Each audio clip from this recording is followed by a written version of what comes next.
Hindi yun basta aswang lang. Ito kasi yung klase ng aswang na nabibiyak ang buong katawan.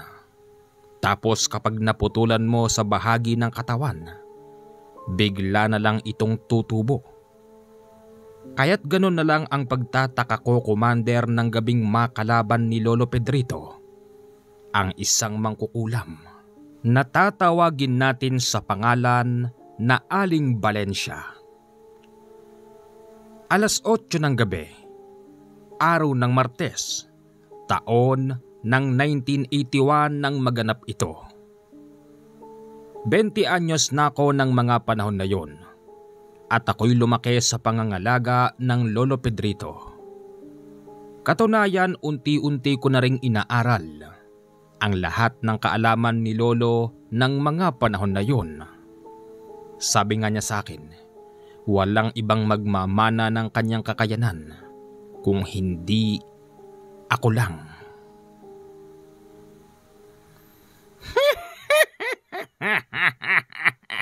Pedrito, sa palagay mo ba, pwede mo kong ihalin tulad sa mga mangkukulam na pinuputulan mo ng hininga?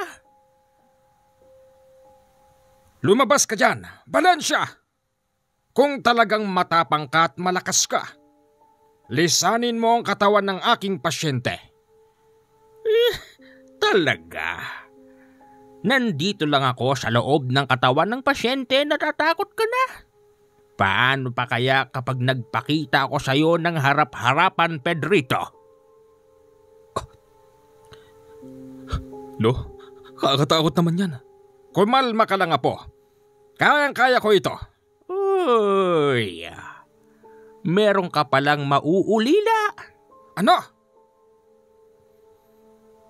Marami pang sinasabi noon si Lolo, pero bumagsak na ang pasyente. Kaya't pinakuha niya ako ng tubig na maiinom. Uminom ka muna, iha. Sakit po ng loob ko. Huwag ka mag-alala. Papatayin natin ang Valencia na yan. Sa nakikita ko sa kanya, hindi siya yung klase ng mangkukulam na dapat pang binubuhay. Habang pinapainom ni Lolo ang babaeng pasyente, hindi ko alam kung bakit parang gusto kong lumingon sa bintana sa kusina.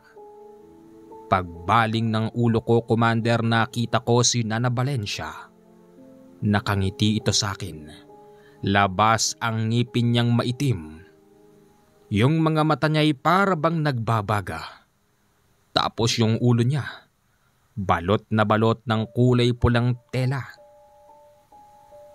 At ang mas pumukaw ng pansin sa akin, yung hawak-hawak nitong tungkod na para bang gawa sa bato na itim at merong nakahulma na ulo ng ahas at nakalabas pa yung dila na hindi gumagalaw. Lolo! Bakit ba, apo? Nandito ka na pala. Antay mo ako dyan. Magtutuos tayo. Sabay bunot ng kanyang samurai at tumakbo sa labas. Ako nung mga oras na yun, Commander, inaalalayan ko yung babaeng pilit na tumatayo. Anong nangyayari? Si Lolo. Kalaban niya sa labas. Yung mangkukulam. Ano, Valencia? Handa ka na bang mamatay? Talaga? Baka ikaw ang mamamatay. Pagkatapos ng sagutan nila, Commander, narinig ko na lang na para bang merong matulis na bagay ang tumama sa katawan ng kung sino sa kanilang dalawa. Tapos, narinig ko din na merong napakalaking boses na tumatawa na para bang isa yon sa kanilang tagapagbantay. Alam ko naman sa sarili ko, Commander, na walang ganong bantay si Lolo.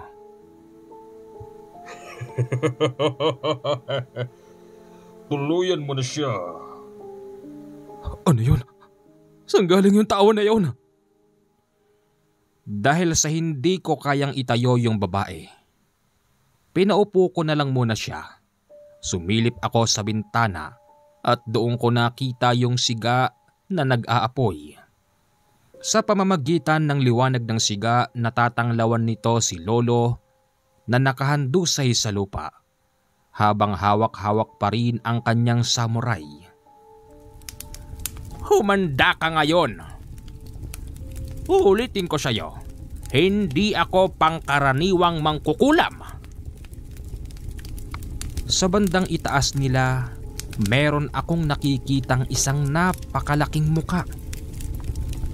Hindi na ito bago sa inyong pandinig. Yung muka na yon ay korteng kalabaw na merong mahabang sungay na halos kulang tig-isang dipa ang lapad sa magkabilang tagiliran. Para bang natutuwa pa ito habang ito'y nanonood sa laban ng lolo. Lo! Kaya mo yan, Lo! May mauulila. Panoorin mo, bata, kung paano ko ihatid sa ilalim ng lupa ang iyong lolo Pedrito. Kumumpas ang matandang yon gamit ang kaliwang kamay. Pagtingin ko sa itaas, para bang nagbibigay na ng signal. Yung merong malaking boses na may muka na parang korting kalabaw. At ang sumunod na nangyari, yung kakaibang tungkod ng matandang mangkukulam ay itinarak niya sa lupa. At doon naganap ang hindi kapani-paniwalang nasaksihan ng aking mga mata. Magpaalam ka na, Pedrito! Oh, hindi! Yumayanig! Pumaw ka! Yumanig ang lupa, Commander, nang itarak ng matandang yon ang kanyang tungkod. Kasabay nun ang pagbitak ng lupa. Lolo! Lolo! Hindi!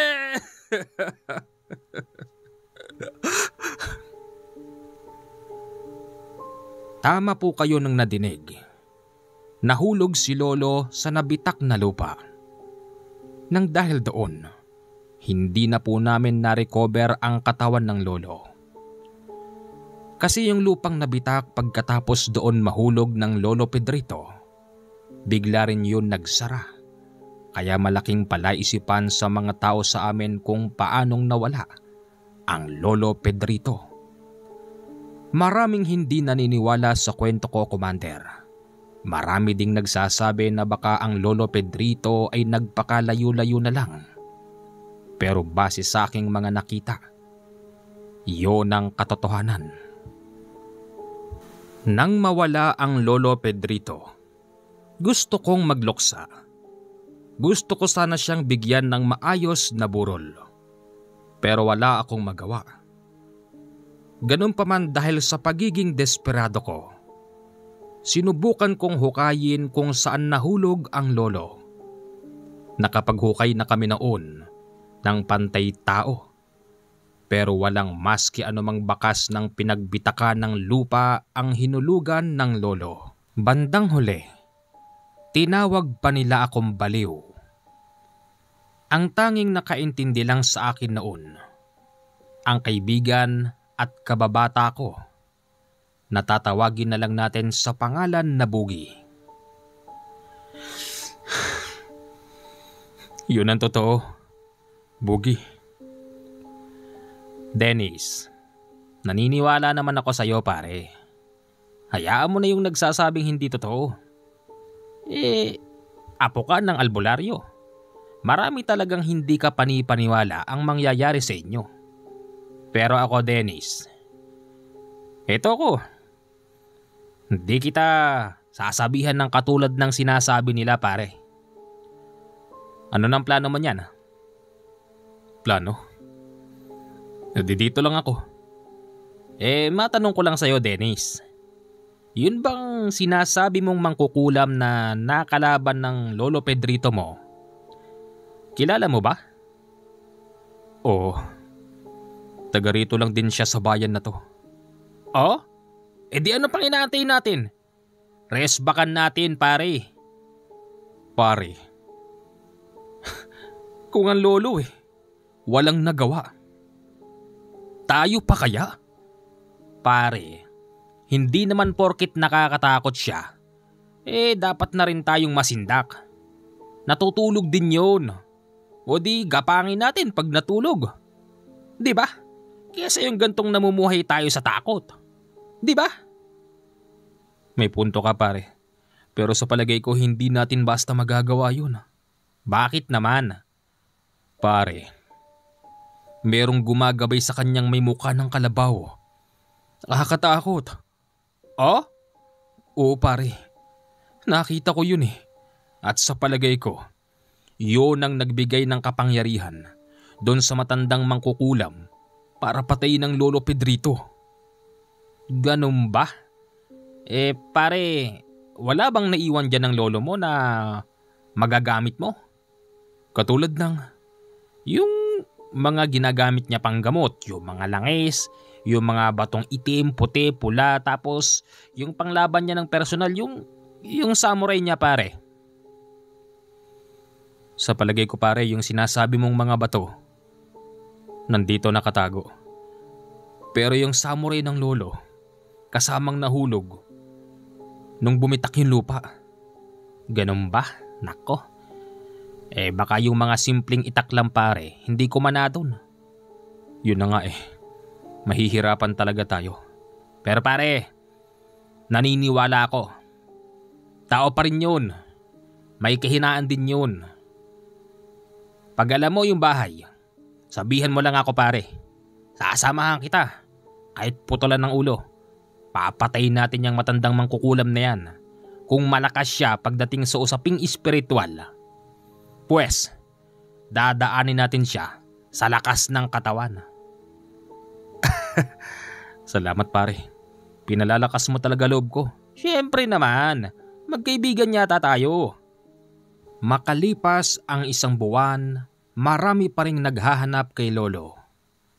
Katulad na lang ng naging pasyente niya, na babae na siyang naging dahilan kung bakit nawala ang Lolo Pedrito. Pabalik-balik pa rin ito sa bahay. Tao po. Nako, kayo ho pala. Si Lolo Pedrito? Hindi ka ba talaga naniniwala? Hindi. Baka kasi umalis lang siya. Wala kasi akong ganong malay nang mangyari yon. Ate, wala na po ang Lolo Pedrito. Ganun ba? Sige, magpapaalam na ako. Teka, ano ba kasing kailangan mo ate? Hindi ka pa ba magaling? Magaling na ako. Kaya lang naman ako bumalik dito kasi gusto ko sanang magpasalamat sa kanya at saka ibigay yung regalo ko. Anong regalo? Ayun oh. Tinuturo ng babae yung tricycle sa labas. Akala ko yung tricycle ang regalo. Pero hindi pala. Yung tricycle driver bumaba at binitbit yung isang sako ng bigas at binaba sa pintuan ng bahay. Para sa inyo sana yan. Paano yan? Wala na ang Lolo Pedrito. Di sa'yo na lang. Sige, salamat Walang anuman. Hindi nagtagal, meron na namang dumating. At katulad ng paulit-ulit kong sinasabi, wala na ang Lolo Pedrito. Yung iba pa nga rito nagagalit pa sa akin, Commander, at sinasabing itinatago ko lang daw ang lolo. At sabi pa ng iba porket wala silang pambayad ayaw silang harapin. Wala nga po rito ang Lolo Pedrito. Wala na po siya. Pero basya siya taga-barangay ang sabi nila. Nagtatago lang daw si matandang Pedrito. Porki ba wala kaming pambayad ayaw nyo kaming harapin? Manang, kahit po buhay ang lolo, hindi po siya nagpapabayad. Yun po ang totoo. Bakit ba ayaw nyong maniwala sa akin? Umalis na lang ang mga pasyente. Sa totoo lang, dobleng kalungkutan ang nararamdaman ko kapag gano'n ang sinasabi ng mga tao. Para bang lumalabas na nagsisinungaling kami. Isang gabi, Tumatakbo ang kaibigan ko. Papunta ito sa bahay at meron siyang dala na isang buhay na manok. May dala rin siyang alak. "Dennis! Dennis!" "Oh, teka. Ano yan? Saan mo nakuha yan?" "Naarbor ko doon sa lola ko. Sabi ko pupunta ako doon sa apo ni Lolo Pedrito. Aayain sana kitang uminom." "Sige. Tirahin mo na yan sa likod." "O sige."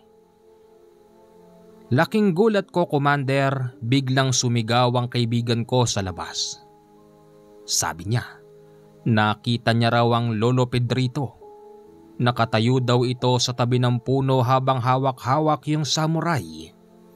Duguan ng buong katawan, pero napansin din ng kaibigan ko na medyo maliwanag ang katawan ng lolo. "Dennis! Dennis!" "Ano yun?" Yung lolo mo!" "Ha?" Napatakbo ako sa likod kung nasaan ang kaibigan ko. Itinuturo niya ang Lolo Pedrito. Doon daw ito nakatayo kanina pero hindi ko naman nakita. "Pare, wala naman eh." "Hindi. Nakita ko talaga. Bibiruin ba kita ng ganito?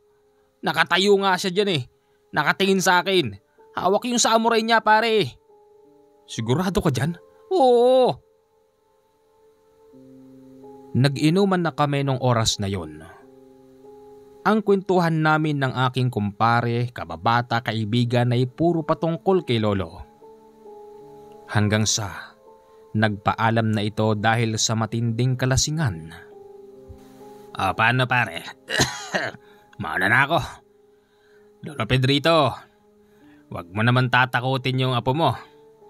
"Pare, kinakabahan naman ako sa iyo eh." Pare, Lolo Pedrito mo, ayun o, nakatayo. Sige na, alis na ako. "Sige pare."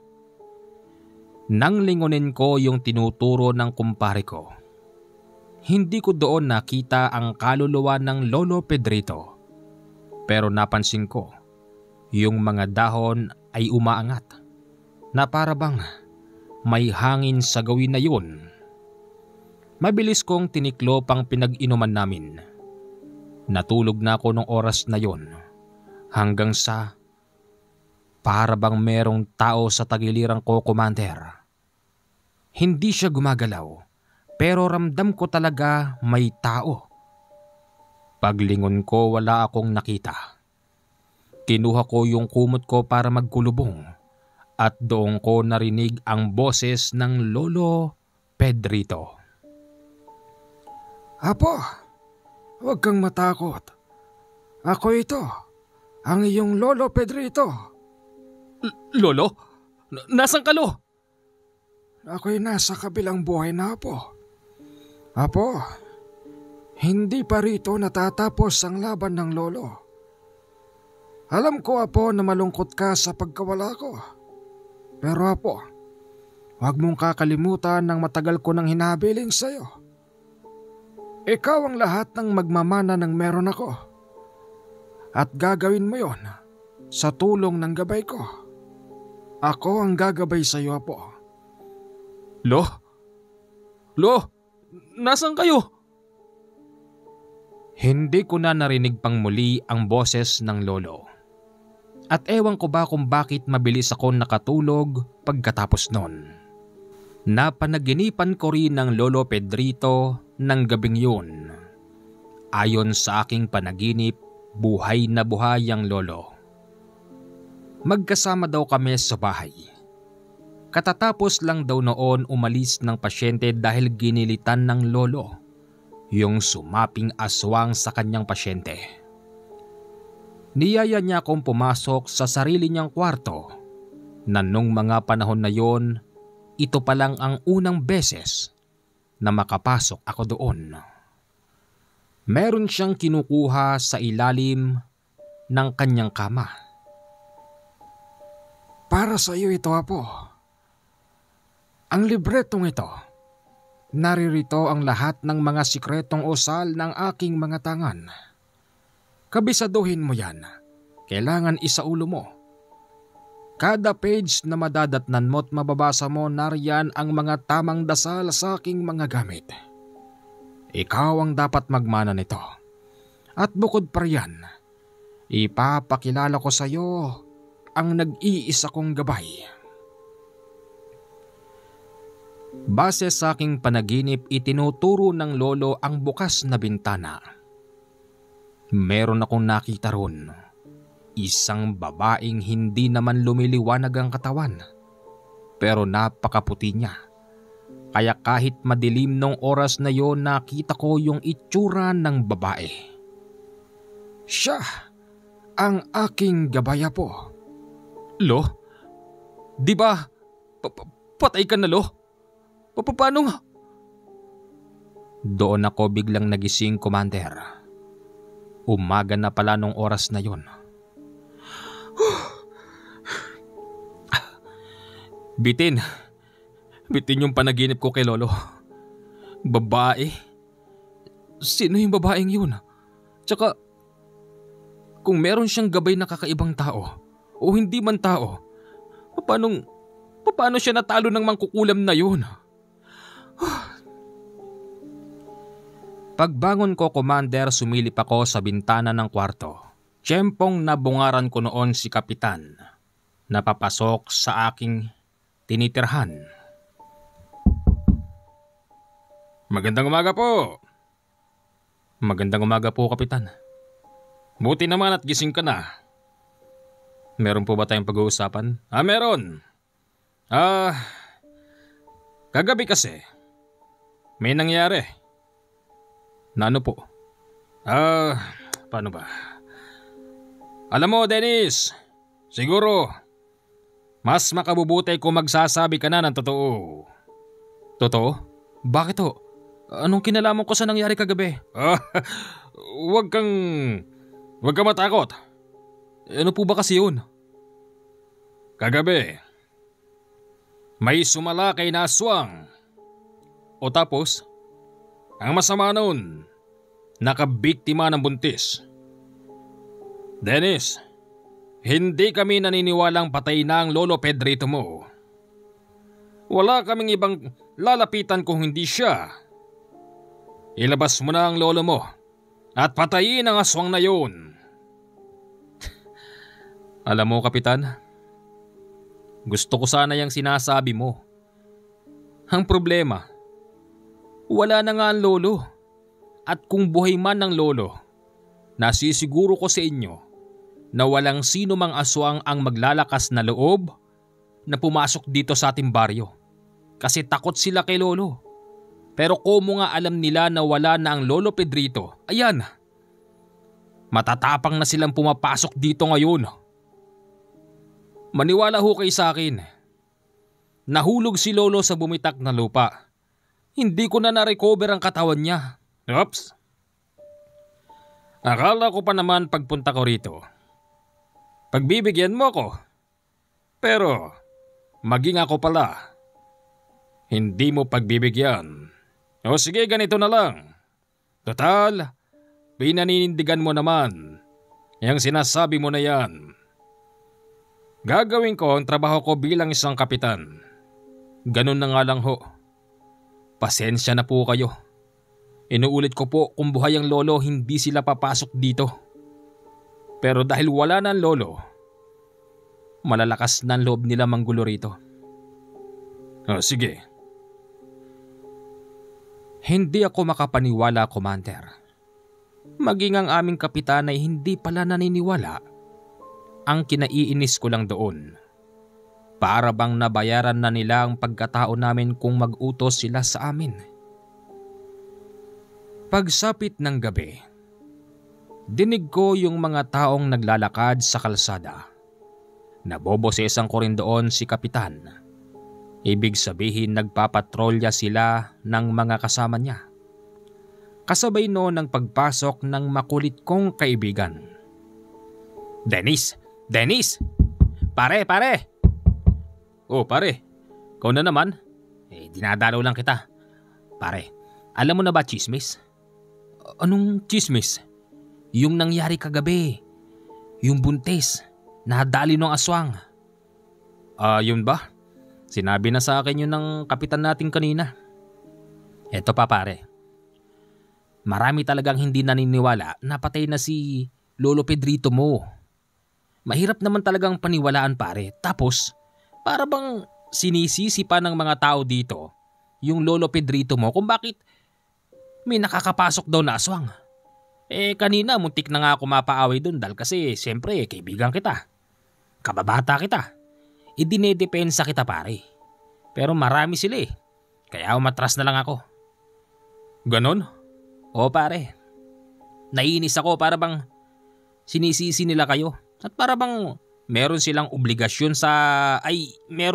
obligasyon sa kanila na tulungan sa problemang ganito. Di ba?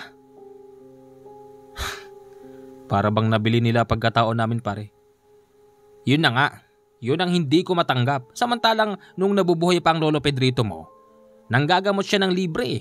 Di ba dapat irespeto nila yung ako na tao? Pare, ayusin mo nga. Hindi kasi pare, nanginginig ako sa galit pare. Ganun ba? Ramdam kita pare. Salamat ha. Ako lang ang kakampi mo rito pare. Paano? Alis na ako. Gusto ko sanang uminom tayo baka mamaya matsambahan ako ng aswang. Di dito ka na matulog. Hindi pare, kailangan ko rin umuwi. Buntis kasi si nanay Oh? Nakahabol pa ng isa yung nanay mo? Oo, 3 buwan na. Kaya nga di lumalabas Mainam nga yun. Meron kaming bunso. Sige pare, mag-iingat ka. Sa gabing yon, Commander, patulog na sana ako. Nang bigla akong maalimpungatan kasi may kumalantog sa kusina ng bahay. Akala ko pusa lang. Pagsilip ko kitang-kita ko si Lolo. Nakatalikod ito habang para bang may kinukuha siya sa kusina. Lolo? Lolo! Ikaw nga! Kumain ka na ba?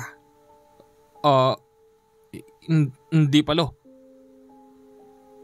Nang lalaki ang mga mata ko nung oras na yon. Kasi yung pagkakakita ko kay Lolo, buhay na buhay siya, Commander. At kung ano ang huli niyang kasuotan, yun pa rin ang suot niya nang muli siyang magpakita sa akin. Napansin ko rin ang kanyang samurai, nakatarak sa likod niya at nakasabit. Lo, halika na po, kumain na tayo. Naglapag siya ng pagkain sa mesa. Mainit na lugaw yun. Lo, ikaw ba talaga yan? Nabuhay ka, Lolo? Apo, ikaw lang at ang kaibigan mo ang nakakakita sa akin. Pinayagan ako ni Bathalang makabalik dito. Bathala? Naguguluhan ako. Palagay ko hindi na totoo tong mga nakikita at naririnig ko. Pero ang isang taong patay, alam kong hindi na ito makakabalik pa sa kanyang kinalakihan at wala na rin ito sa tamang kaisipan. Pero yung mga bagay na meron kami sa bahay, nahahawakan ng Lolo. Halika, kumain na tayo. Oo. Habang kumakain kami, pinagmamasdan ko siya. Ganon pa rin sa dati. Mabilis siyang kumain. Kahit gaano kadaming kanin at ulam ang nakalagay sa plato niya, wala pa rin pinagbago, mabilis niya pa rin itong inuubos. Pagkatapos natin kumain, matulog ka na po. At lalabas lang ako. Papatayin ko yung aswang na nanggugulo rito sa atin. Lo? Bakit? Wala. Pagkatapos kong kumain, pumasok na ako sa kwarto. Maya-maya pa kumakatok ang Lolo. Apo! Lo? Kunin mo ito. Para saan to? Lumabas ka. Gagabayan kita. Nararamdaman ko, paparating na ang aswang. Patayin mo siya, Apo. Ayokong napapahiya tayo dito sa baryo. Alam din pala ng lolo na pinagtatawanan at pinag-uusapan na kami sa baryo. Inabot niya sa akin ang samurai na yon na sa unang pagkakataon din ngayon ko lang nahawakan. Baka hindi kayo maniwala. Malaki yung samurai pero napakagaan. Para bang pakawari ko kasing bigat lang ito ng walis tingting. Oo lolo, sige. Lumabas ako ng bahay. Naglibot-libot ako sa lahat ng iskinita sa baryo hanggang sa nasalubong ko sila kapitan. Oh! Bakit di ka pa umuwi? Baka mapatay ka ng aswang.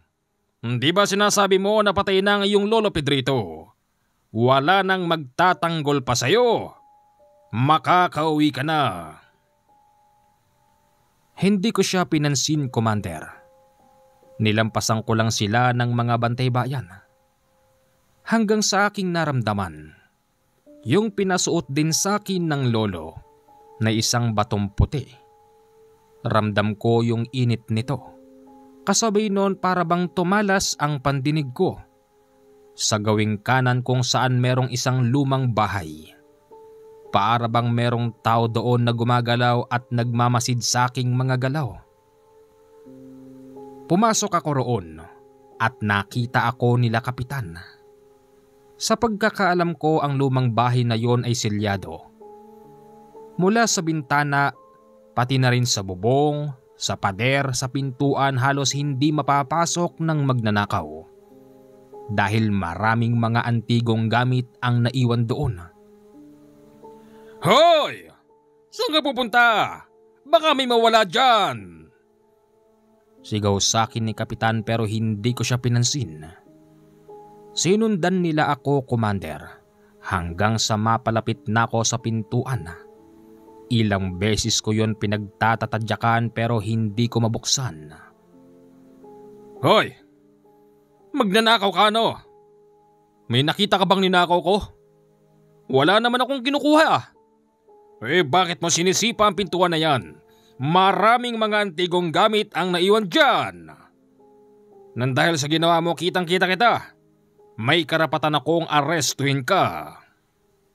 Arestuhin? Sigurado ka dyan? Alam mo ba kung bakit ko sinisira tong pinto?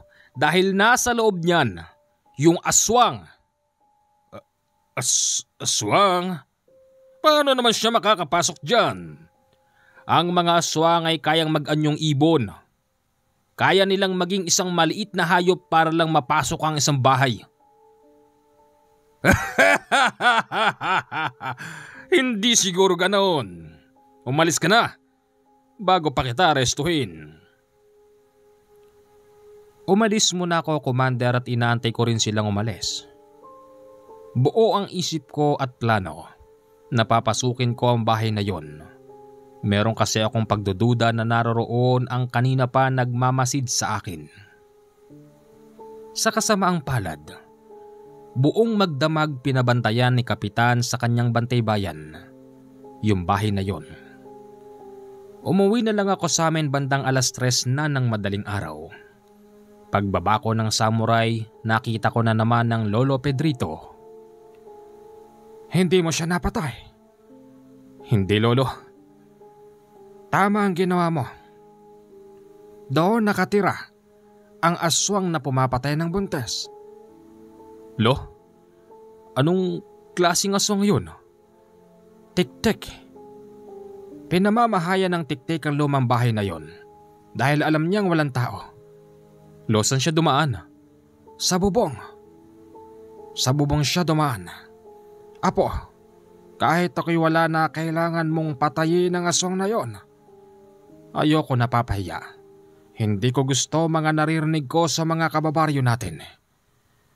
Oo, Lolo. Sige na, matulog ka muna. Pagkagising ko bandang 10:00 ng umaga, naaamoy ko yung napakabangong ulam. Hinding-hindi ako maaring magkamali. Amoy dinuguan. May asim yun. Bigla ako napabangon.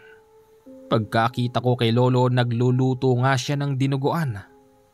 Lo, saan galing yung karne? Binili ko. Binili mo? Kaya lang. Hindi ako nakita ng tindera.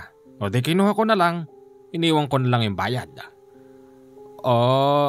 Ganon? Lo, naguguluhan pa rin ako. Di ba patay ka na? Pero muli akong naririto para sa'yo. Gagabayan kita po hanggat hindi natatapos ang problema.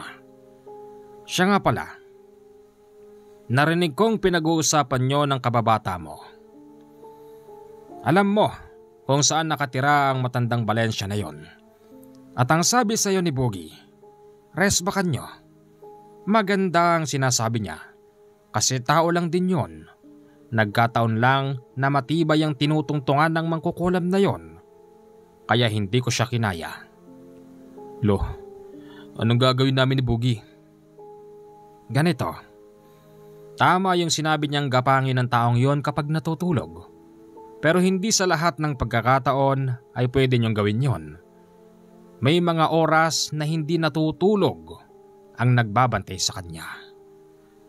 Lo, yun bang may malaking boses ng gabing maglabang kayo? Ano ba yun? Isang masamang engkanto. Engkanto? Di ba may engkanto rin kayong gabay? Pero nang oras na kailanganin ko siya, hindi ko na siya makita. Magpahanggang sa ngayon. Ganun ba? Apo, ikaw ang papalit sa akin. Lahat ng kasamaang nangyayari dito sa baryo, kailangan mong kalusin. Kung kinakailangan pumatay ka, gawin mo. Pero sa pamamaraan ng espiritual at hindi sa garapalan. Pwede ka makulong kapag ganon. At siya nga pala, iahabiling ko rin sa'yo. Yung babaeng huli kong ginamot, yung nagdala rito ng bigas. Gusto ko mangyari, dadalawin mo siya ng palihim. Bakit, Lo? Kasi nararamdaman kong babalikan pa rin siya ng mangkukulam. Ikaw nang bahala, Apo. Pare. O Boogie. Lolo Pedrito? Bubuhay ka? Sa lakas ng sigaw ni Boogie, alam kong nadinig yun ng kapitbahay. Hindi kasi kalayuan ng kapitbahay namin. Maya-maya pa isa sa mga ito ang pumunta sa bahay at biglang sumilip sa bintana. Bakit ang lakas ng boses mo? Si Lolo Pedrito eh. Sabi ko na nga tinatago mo si Lolo Pedrito. Hindi niya ako nakikita, Apo. Nagkukunwari lang ang baklang yan. Ano bang sinasabi mo, ha? Narinig ko, tinatawag mo si Lolo Pedrito. Nasan? Nakikita mo ba? Hindi, pero alam ko tinatago mo lang dyan. Di ba? Pumasok ka kaya sa loob. Hanapin mo ang lolo. Kapag hindi mo siya nakita, o di mapapahiya ka. Sige. Pumasok nga ang baklang kapitbahay namin, Commander, at nakita niya yung napakasarap na nilutong dinuguan. Tinikman pa nga yun ng bakla at sinabing, Teka, ganito ang loto ni Lolo Pedrito. Hoy, ayusin mo. Para kang nangiinsulto ah. Di ka naman marunong magluto eh. Imposibleng hindi si Lolo Pedrito nagluto niyan? Wala na nga siya. Sino nagluto nito? Ako. Ikaw? Di ka nga marunong magluto? Siyempre, wala na ang lolo eh. Kaya, kailangan ko mag-aral magluto. Sino pa bang gagawa nun? Sinungaling! Lolo Pedrito! Nasaan ka? Ako ito si Casey. Lolo Pedrito? Hoy bakla! Wala dyan ang Lolo Pedrito! Wala siya rito! Patay na siya bakla! Boogie! Sinungaling! Kulang na lang ransakin ng baklang si Casey ang loob ng bahay namin. Makita lang ang hinahanap niyang si Lolo Pedrito. Pero wala siyang nakita.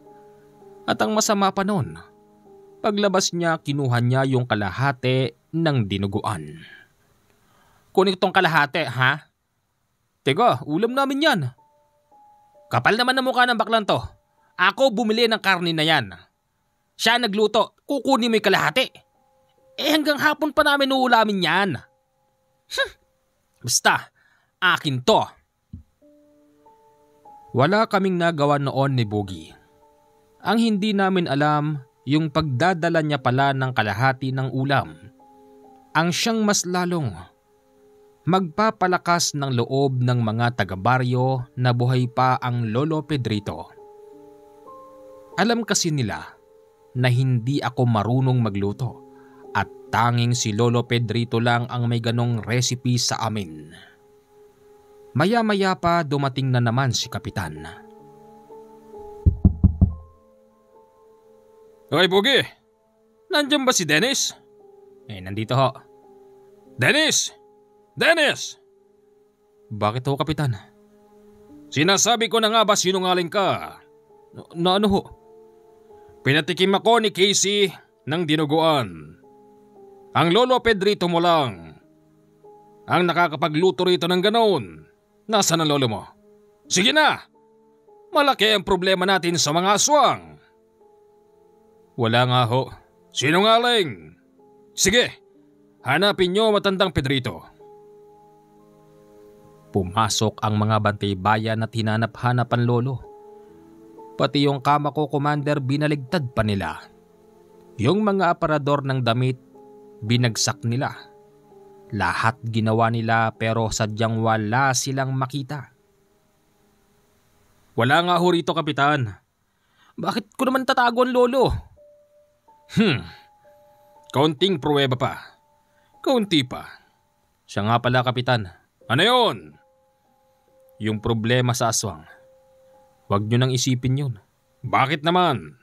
Ako ang ama ng baryong ito. Ako nang bahala ron. Wala man ang Lolo Pedrito. Sisiguraduhin kong papatayin ko yun. Puro ka salita. Kagabi kung hindi nyo ako pinigilan, nahuli ko na sana yung aswang dun sa lumang bahay eh. Pagkatapos nun, Commander, umalis sila ng patawa-tawa. Sinabi ko din sa kaibigan kong si Boogie na tunay nga na nagpapakita ang Lolo Pedrito. Oo nga. Ako nga unang nakakita roon. Pare, buhay ang Lolo Pedrito mo. Oo. Pare, patay na siya. Hindi, buhay. Patay na siya, pare. Gabay na lang niya yun. Pare, hindi rin ako makapaniwala. Sinasabi ng mga taga-simbahan, lalo na yung pare, na kapag ang tao namatay, hindi na nito alam ang kanyang pinagmulan. Hindi niya kilala kung sino yung mahal niya sa buhay na naiwan. Pero sa pagkakataon na to, pare, kilalang kilala ako ng lolo at alam niya ang nangyayari. Di sa madaling sabi nun, paring Dennis, buhay pa nga ang lolo mo. Marahil hindi lang siya nakikita ng mga taong dumarating. Katulad ngayon, nakikita natin siya Pero yung mga dumarating na naghahanap sa kanya, hindi siya nakikita dahil siguro yun sa tinatawag na sa bulag ng Lolo Pedrito mo. Tama ho ba yun, Lolo Pedrito?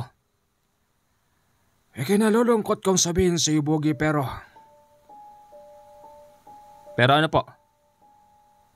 Hindi na ako buhay. Ha? Naku naman. Bakit? Taliwas yata yung sinasabi ng mga pari sa simbahan na kapag tao namatay. Tama naman sila. Pero hindi lahat ng taong namayapa ganon. Kaming mga isinilang na merong kaalaman. Alam namin ang nangyayari kahit kami pumanaw na. Kaya nga ako naririto ngayon. Ganun pala. Kala ko talaga Pagkatapos noon, napagkasunduan naming dalawa ni Boogie na kami lang ang nakakaalam ng sikreto na yon. Sa mga nagdaang araw at gabi, mas lalong natatakot ang mga tao dahil sa pananalasa ng aswang. Hindi lang kasi buntis ang sinasalakay nito, pati na rin ang mga lasing na pasuray-suray sa daan. Lahat sila iisa ang sinasabi. Napagdesisyonan ko, Commander, at ni Boogie. Nagagalaw na talaga kami. May basbas din naman yon ng lolo. Si Boogie pinagsuot niya noon ng isa sa makapangyarihang bato ng lolo na ayon kay lolo hindi siya tatablan ng matutulis na kuko at ngipin ng mga aswang. Handa ka na, Boogie? Handang-handa na ako, pare. Puntahan na natin yung bahay na yun. Muli naming binalikan yung pinaghihinalaan ko kung saan nagtatago ang tiktik na aswang. Sa kasamaang palad, bantay sarado pa rin pala ito ng mga bantay bayan ni Kapitan. Nalintikan na. Ba't di umaalis doon yung mga tao na yun? Hindi ko nga alam eh. Nang dahil doon, nag-ikot-ikot kami ni Boogie. Naramdaman kong umiinit ang suot ko at ganun din kay Boogie. Palagay ko, hindi nalalayo rito aswang na yun. Teka, si Aling Mildred. Buntis nga pala si Aling Mildred. Baka yun ang puntiryahin. Tara! Mabilis kaming nagtatakbo ni Boogie papunta sa bahay ni Aling Mildred. Hindi nga siya nagkamali ng akala kasi naabutan naming nakaukyabit sa mataas na puno ang tiktik na nung mga oras na yon para bang nagmamasid tapos napakahina ng tunog. Yun daw ang senyales na malapit na yon sa kanyang biktima. Aling Mildred! Aling Mildred! Narinig naming may tao sa loob pero hindi nagbubukas ng pintuan. Siguro dahil na rin hindi sila nagtitiwala. Nagpakilala pa kaming dalawa noon ni Boogie pero hindi pa rin sila nagbubukas. May tao sa loob. Sakit ang tiyan ko. Siguro itaboy natin yung tiktik. Sige. Tinaboy naming dalawa ni Boogie yung tiktik. Nang maitaboy namin doon palang kumalma si Aling Mildred at binuksan ng anak niyang bunso ang pintuan. Nay, si Kuya Boogie tsaka yung apo ng albularyo nandirito. Magandang gabi ho. Oh, kayo pala. Pasensya na ho, ngayon lang ho kami dumating. Bakit ho ba? Narinig ho namin sumisigaw kayo sa loob eh. Paano sumasakit yung tiyan ng nanay? Gabi-gabi. Tapos sabi niya meron daw siyang nararamdaman na paikot-ikot dito sa bahay. Nasaan ba kasi tatay mo? Nasa Maynila po nagtatrabaho. Anong trabaho ng tatay mo ron? Driver po. Driver? Ha! Ang mga driver, sweet lover. Sigurado, meron ng... Ba't mo ko tinakpan? Buntis yung asawa, ginaganyan mo pa. Baka mapanghinaan ng loob yan. Oo nga pala. Aling Mildred, may nakita ho kaming nakaukyabit na tiktik doon sa puno na yon. Nako, mag-iingat ho kayo. Yan nga yung hinala ng inay. Mukhang kami na ang pinupuntirya ng tiktik na aswang. Kuya Boogie, Kuya Dennis, natatakot po kami. Siguro mas makakabuti kung sa barangay na lang muna kayo tumira. Pero ayaw ng inay. Wala raw kaming makakain doon. Papakiusapan ko lang si Kapitan. Papayag naman siguro yun. Mabait naman yung tao eh. Sa gabing yon, pinakiusap ko kay Kapitan na kung maaari, doon muna tumira sila Aling Mildred dahil nga ito'y buntis. Pumayag naman si Kapitan at napansin niya na parabang merong kakaiba sa aming dalawa ni Boogie. Teka, sandali lang. Bakit, Kapitan? Ba't ganyan ang mga suot nyo? Huwag sabihin. Nang tutugis kami ng aswang. Totoo nga! Yung alin ho? Yung sinabi mo. Tototohanin ko ho talaga. Kahit wala na lolo. Gagampanin ko pa rin yung tungkulin niya. Tsaka isa pa. Para bang sinasabi ng mga tao rito na meron kaming malaking obligasyon na para bang nabili nila pagkatao namin. Kami pa sinisisi nila sa pananalasa rito ng tiktik. Alam ko, nasabi ko rin sa iyo yun pero patawarin mo ko. Ginagawa rin naman namin ang lahat para sa ikatatahimik ng baryo. Sige ho, Kapitan. Roronda pa kami. Sa sumunod na pagronda naming dalawa ni Bogie, napadpad kami sa bahay nila dahil doon kami dinala ng mga kasuotan naming nag-iinit. Teka, ang nanay! Oo, ang nanay! Nagtatakbo kaming dalawa papasok sa kanila. Nakita namin, Commander, yung nanay niya ay namimilipit sa sakit tapos ang mga kapatid niya ay natutulog. Sa bubong naman ng bahay na gawa sa pawid nakita kong may nakalusot na dila. Malapit na yon sa kapatid niyang bunso at pilit na inaabot yung isang bata. Mabilis akong kumilos, tinagpas ko ang dila na yon. Pero sadyang para bang napakatibay ng dila na parang gawa sa gulong ng sasakyan. Umangil ng napakalakas yun. Tapos ang ginawa ni Bogie, inalalayan niyang nanay niya. Mabilis akong lumabas at sinundan ko kung saan pupunta yung tiktik. Dahil sa ako'y tumatakbo at yon ay lumilipad. Hindi ko siya inabutan nang ito'y tumawid sa ilog. Bumalik ka rito! Ayop kang tiktik ka! Apo, Lo? huwag kang madanagan. Bakit? Tawirin mo ang ilog. Lo, malalim yan. Hindi. Sige na. Itinulak ako ng lolo. Ang pinagtataka ko habang ako'y sumisisid, pakawari ko'y parang walang katapusan. Yung haba ng hininga ko sa ilalim. Sa pagkakaalam ko, mahaba at malawak ang ilog na yon tapos hindi umaagos. Laking gulat ko na lang, Commander, nang nauntog ako sa palanas. Nandun na pala ako sa kabila. Mabilis akong tumawid at pagtawid ko, nakita ko ang napakalawak na maisan na sa pagkakaalam ko dayo ang may-ari nun. Habang tinatahak ko yung loob ng maisan, napansin kong wala na itong kabunga-bunga. Para bang napitasan na.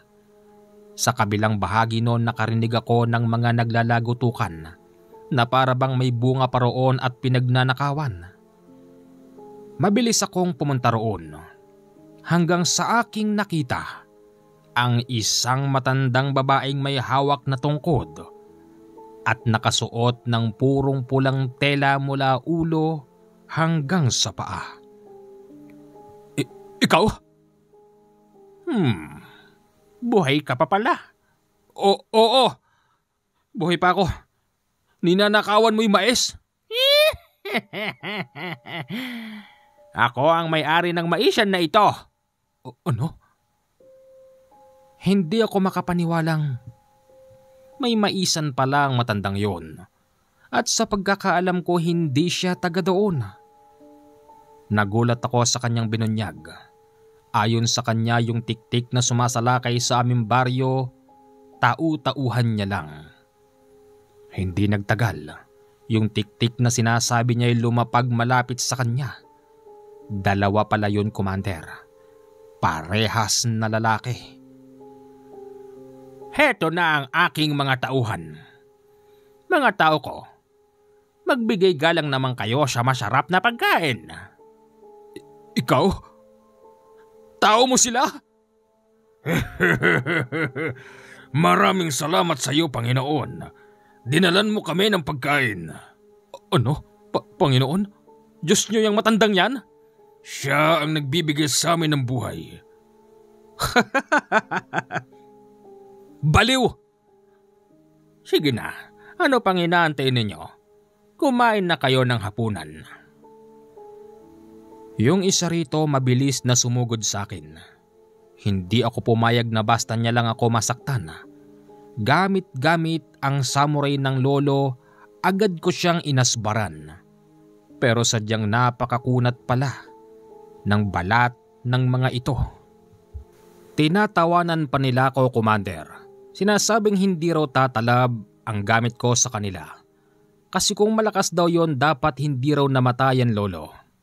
Maging ang matanda na yon ay tumatawa at paulit-ulit niyang sinasabi sa akin na mahina raw ang lolo.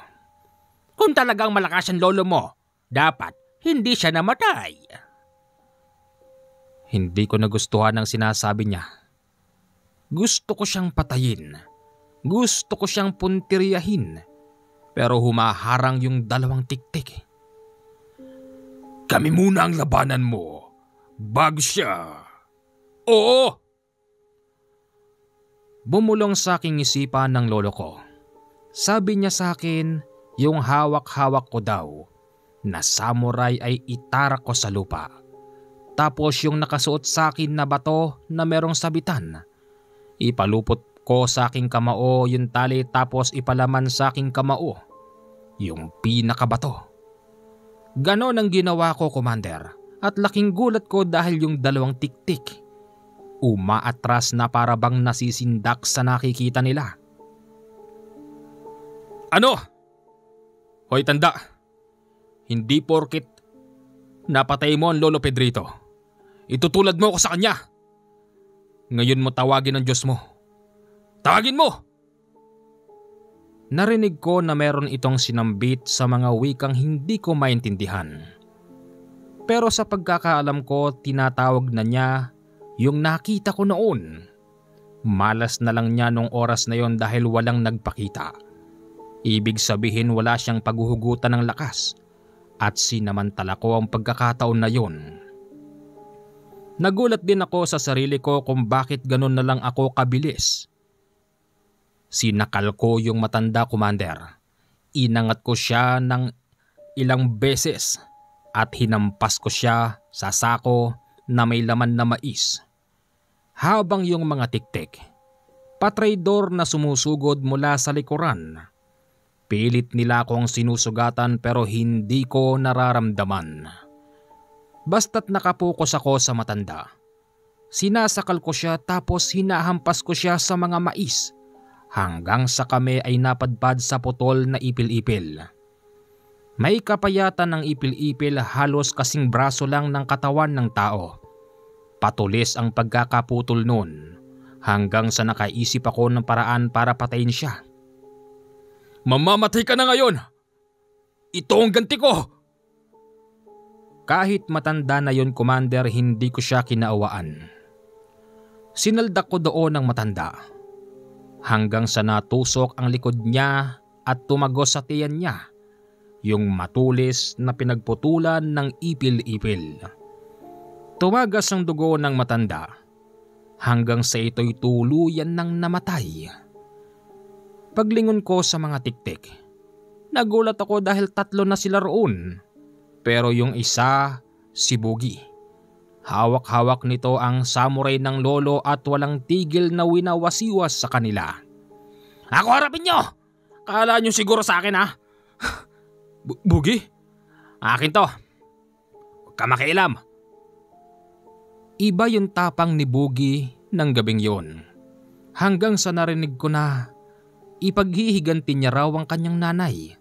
Dahil sa ilang buwan na itong buntis, nakunan pala ito ng sumalakay ang mga tiktik. Nakita ko rin kung paano labanan ni Boogie mga ito. Kahit nasugatan na ang katawan ni Boogie, nagagawa pa rin niyang gumanti. At laking gulat ko yung sugat niya sa katawan ay naghihilom din. Gawa din yon ng bato na nakasuot sa kanyang dibdib. Hanggang sa tinulungan ko na si Boogie.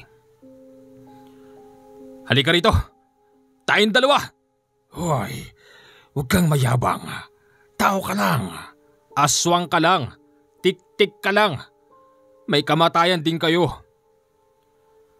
Sa pagsugod sa akin ng tiktik, sinalubong ko ito ng suntok sa panga.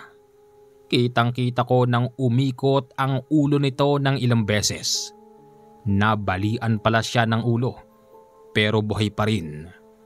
Ginamit ko yon na pagkakataon upang patayin siya.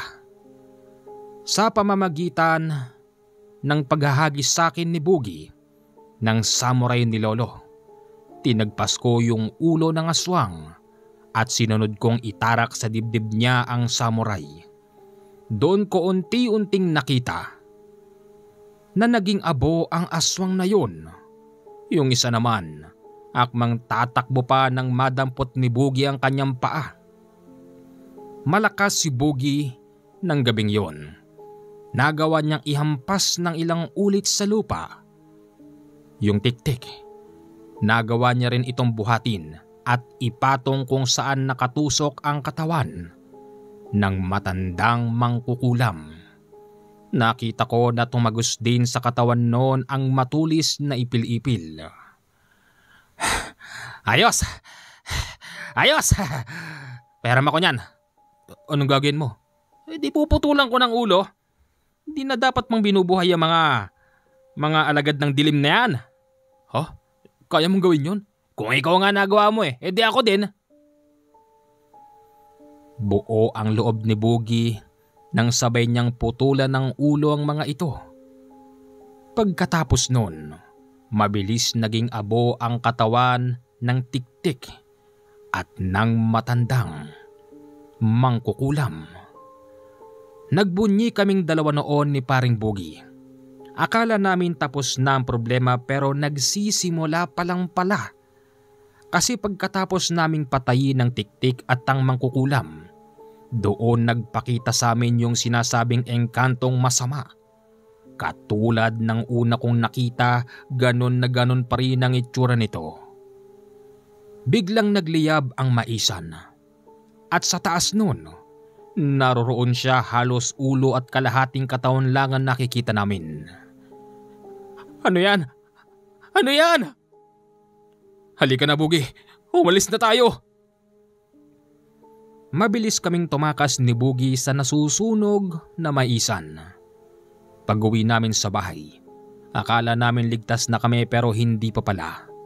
Bumubulahaw ang malakas na tawa ng matandang mangkukulam na parabang sinasabi nito na nandun lang siya sa gilid-gilid. Lolo, yung mangkukulam! Huwag ka matakot. Nandito lang ako, Apo. Lalabanan natin yan. Pero dahil patay na noon si Lolo, wala itong kakayanan na makipaglaban. Ang tanging kayang gawin lang ng Lolo, turuan kami sa pakikipaglaban. Biglang bumukas ang pintuan namin at pumasok ang napakabahong amoy. Kasabay nun, ang pagpasok ng matandang mangkukulam. Buong-buo ang katawan, walang sugat at meron din siyang ulo. At ang napansin naming dalawa ni paring Bugi. Kapag humahakbang ang mangkukulam papalapit sa amin, sumasabay yung animoy aninong usok. Hindi! Patay ka na, di ba? Hindi na ikaw yan! Ako pa rin ito. Ito ang ikalawa kong buhay. Ay, akalain mo nga naman nagbabalik ka papalapit rito. Tumigil ka na! Balansya! Hindi. Hanggat hindi namamatay ang apo mo. Anong gagawin namin? Puro salita lang noon ng Lolo. Sinabi niyang kunin ko daw ang libreto at usalin para itabo yung demonyong yun. Ganun nga ang ginawa ko pero tinawanan lang niya kami, Commander. At ang mas nakapagtataka pa rito para bang alam niya ang usal doon. Kasi sinasabayan niya yung pagsasalita ko.